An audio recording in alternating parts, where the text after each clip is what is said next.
Good evening, everyone. My name is Paul Young. I'm just going to walk you through the environment and the big grand old debate about carbon tax, carbon pricing, emissions, and the overall global warming. Here's a bit of brief bio about myself. I'm a professional accountant by trade. I do a lot of work around government policy. So, in an overview, in a nutshell, you can put maybe 200 climate experts in a room, and I doubt you're going to get a consensus agreement that climate change is being driven by man.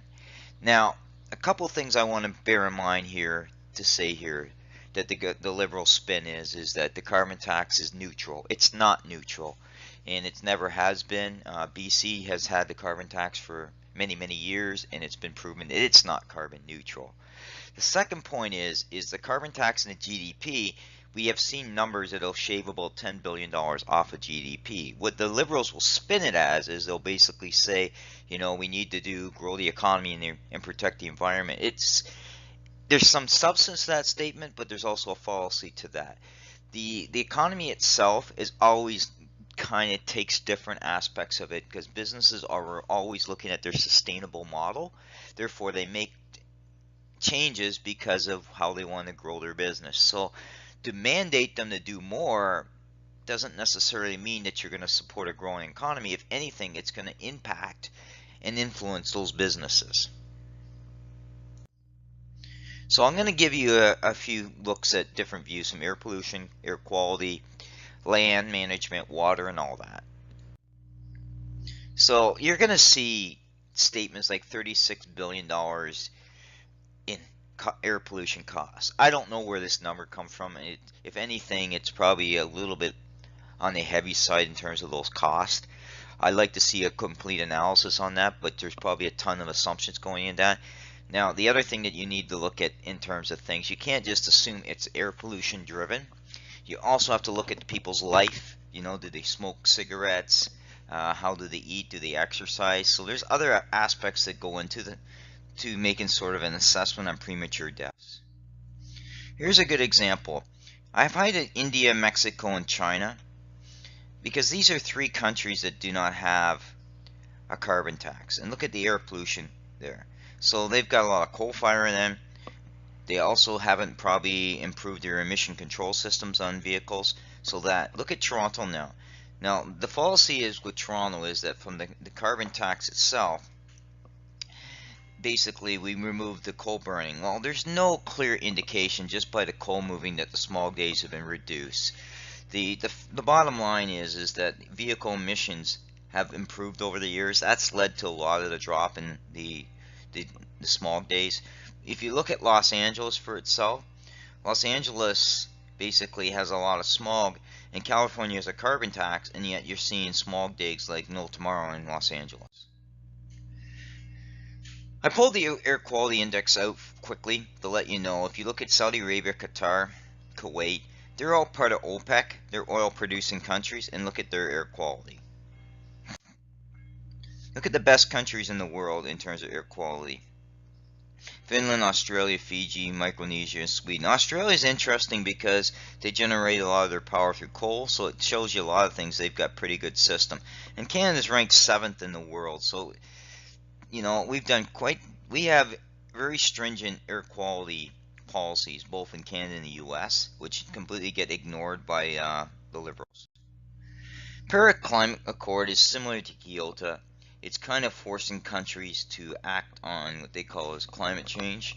But the bottom line is that if by pricing carbon, all you're basically trying to do is change behavior. But you can also be detriment to an economy, which means the governments won't get tax dollars if you hurt the economy too much. The U.S. doesn't believe climate change is man-made. I don't believe it as well. I believe that climate always changes. The Earth goes through different patterns depending on how the axis is rotating, what's going on with the sun, the gravitational pull and all that. There's a lot of different factors that go into it. We can't just assume CO2 is the only underlying factor that drives the way climate is changing. He's talking about super clean economy here, Prime Minister Trudeau. What he's not telling you is Clean tech business is about probably 60 billion now in Canada, but it loses about 4 billion a year in money. You'll never hear Trudeau talk about that. What Trudeau's guiding Trudeau is Gerald Butts. He's the same guy that orchestrated the FIT Act in Ontario.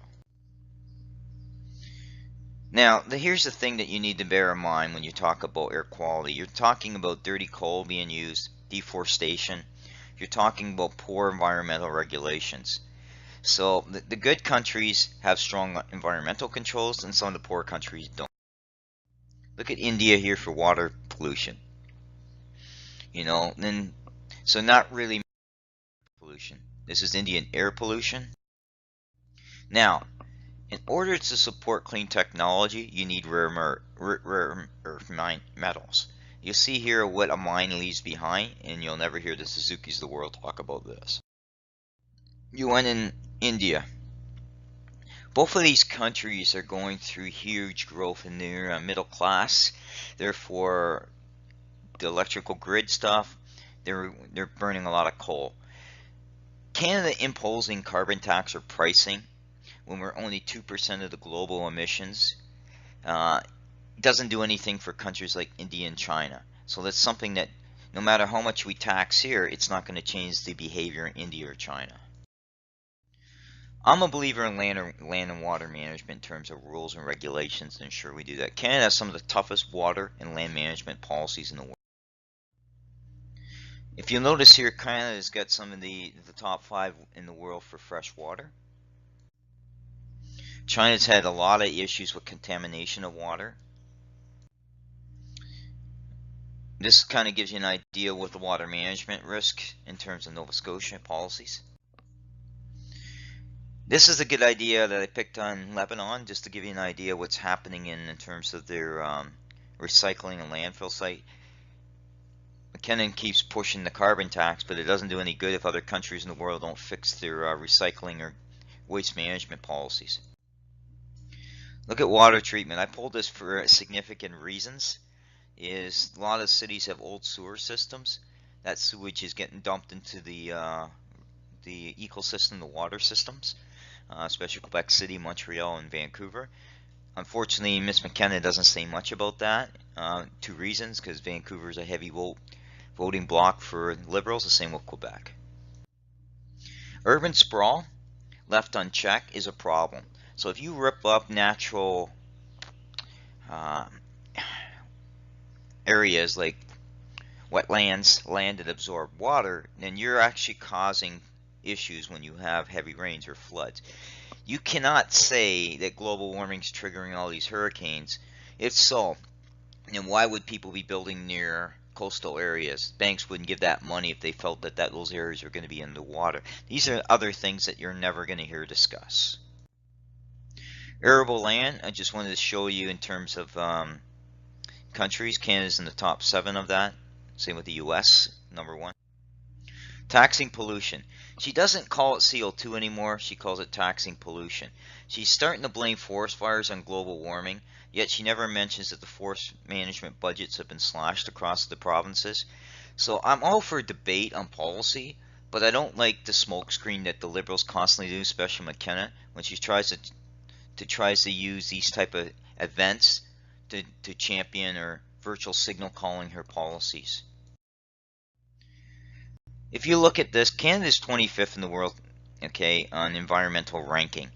Now, we were 24th with Harper, so we've actually fallen there. So the Liberals won't tell your overall ranking. And if you look at some of the countries in here that made significant strides in terms of renewable policies, Iceland generates a lot of their power through geothermal. Denmark, Sweden, and Finland generate through wind and solar power. But you got to remember, those countries are small inside. Not like Canada, where our grid and our geographic, we're challenged here. Okay, so that's the other thing to bear in mind. Just kind of gives you an idea in terms of, I just wanted to compare the ranking on sustainability ranking to see where we were. We were at a low as 8 ranking in 2006, but a lot of that has to do with the way the Europeans have shifted in terms of the clean technology in some of the areas. where we kind of still rely on, because we're a coal country and because of the way we develop, we still rely on a lot of the hydro and all other alternative fuels to support our utilities or power generation sector. Taxing pollution is again like a pure tax wrap. Australia tried the same thing, and I like to use Australia as a comparison because Australia's economy is very similar, and what they found is they just drove consumer prices up but didn't reduce emissions. Al Gore constantly is on this idea that climate change is real and it's man-made. He said that the polar caps would be, by this time in 2018, would be basically melted, and that hasn't come to true. Nothing what Gore says has come to fruition. Here's the bottom line. Too many countries are using carbon prices to cut emissions without any real success. Governments are masking green policies in order to pander for the green vote and really not looking at the overall balanced approach in terms of environmental policies and growing economy. A lot of countries have poor land and water management policies. Just look at what's happening with Cape Town, South Africa now. Too many governments lack the balanced approach, as I mentioned earlier, the environment and the economy. Thank you.